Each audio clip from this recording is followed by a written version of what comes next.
Hey Believers, this is SuperZombGBBQ, and as we roll towards the new season of WWE SuperCard, I think time has passed enough to look at every single season and say, with no doubt whatsoever, what the best and worst seasons of this game have been. Now, from Season 1 onwards to Season 4, there have been many changes, many improvements, and a couple of problems along the way. It's a very difficult decision and one that is probably going to be quite controversial, and everyone is going to have their favourites and least favourites, but I've tried to look at absolutely everything when making this judgment. So before we start, if you've got any thoughts whilst you're running through this video, make sure you leave your comments in the comment section below. If you like what you see, hit the like button and subscribe to the channel. And we're going to start off with, I'd say, the worst, but really there's not been a worst season. There's been good and bad parts for each and every one, but I have to start off with Season 1. And why? Well, it was always going to be the worst or the lowest on the list because it was a very basic game. Initially, the game was so pay to win, it hurt. But over time, especially towards the latter end of the game, it significantly improved. The ability to increase PCC rewards from 5 or even 1 to over 200 and beyond was a big change for the better, but it had too many problems and bad decisions during the tier, such as fusions and Let's Talk on Monday, to be anywhere but at the bottom of this list.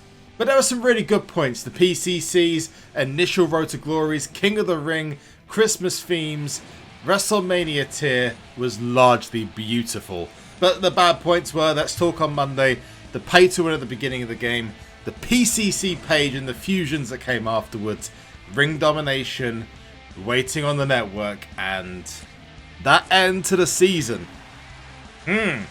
Next one up is the current season, Season 4. So I've got a feeling this one might be a little bit controversial, but Season 4 overall has been pretty good.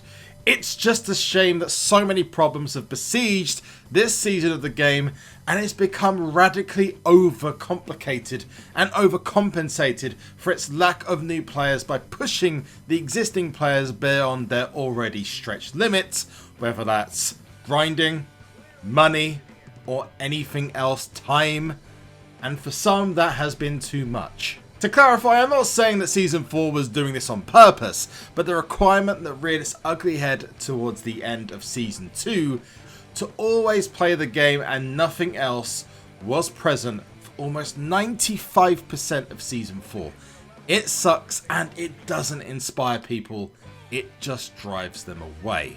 The thing with Season 2 and 3 is that most people left and returned for new tiers with a raft of new players. With Season 4, some simply didn't come back, and rarely did the new players jump in to steady the dwindling numbers. That's not to say that this wasn't a popular season.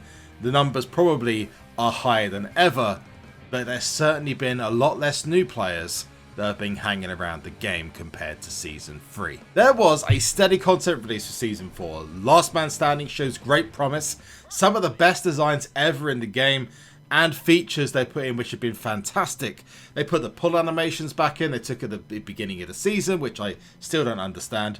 They had the ability to get throwbacks, fusions, and Hall of Fame cards for free. Valentine's event was especially awesome. Free packs and credits were introduced. Easier to obtain female cards than ever. Goliath and SummerSlam 18 tier were far better than the previous tiers in the game. And they finally fixed the tier lengths, which were causing so much of a problem in the previous games. But there were simply too many tiers, too many numbers. There was also this unsettling addiction-like playing style that was required to keep up with the game. King of the Ring is just awful. The Winter Fusions was just, again, awful. Insanely expensive packs. PvP in general is just not popular. No love has been shown for team events or gameplay, even TBG. There's been way too many maintenance periods, a lack of pull animation until SummerSlam 18, when we don't understand why it was removed in the first place. The LMS execution was horrendous and beyond pay to win, but it does show promise, like I said. And the momentum system, heroic mode, fusions, card limit, enhancement limit, and the fact they made TBG points almost pointless are unfortunately just a few of the bad points of Season 4. For me, Season 4 was almost like a test as to how far the game could push the players before they either bit back or quit entirely. It almost defines SuperCard in a nutshell, a fantastic game with so much potential, but with too many flaws to really push it to the next level. But the last half of the game's lifespan is a really good sign of things to come. Fingers crossed. Second best, in my opinion, Season 2. Now, despite the reset between Season 1 and Season 2, Season 2 was actually quite solid. The introduction of Money in the Bank, for example, releasing the strict nature of rank requirements in PCC, although that was more of a problem towards the end, introducing flash events and changing how event pros were obtained were some really good points. Plus, team events were introduced, which changed the game forever. On top of that, fusions were made less powerful, they introduced image changing, and lots of gradual changes in the game as they prepared towards Season 3. The new ring domination was far better, and Road to Glory was much easier. However, with that, PCC towards the end of the season really wasn't great and was starting to get very boring. Teams PCC was just a horror show, duplicating reward glitches, loyalty fusions being limited, and at some points you genuinely felt forced to play events to keep up, were all things that unfortunately made this the second best and not the best. And number 1, Season 3. This is just one man's opinion, my opinion, but besides some really awful moments such as the unlimited pull glitch and the debug menu glitch, Season 3 was fantastic. This is the season that made fusions fair, introduced Hall of Fame cards, Team Battleground, and much more. There seemed so much more balance in the game. Sure, it had some bad parts, like the take a QR code debacle.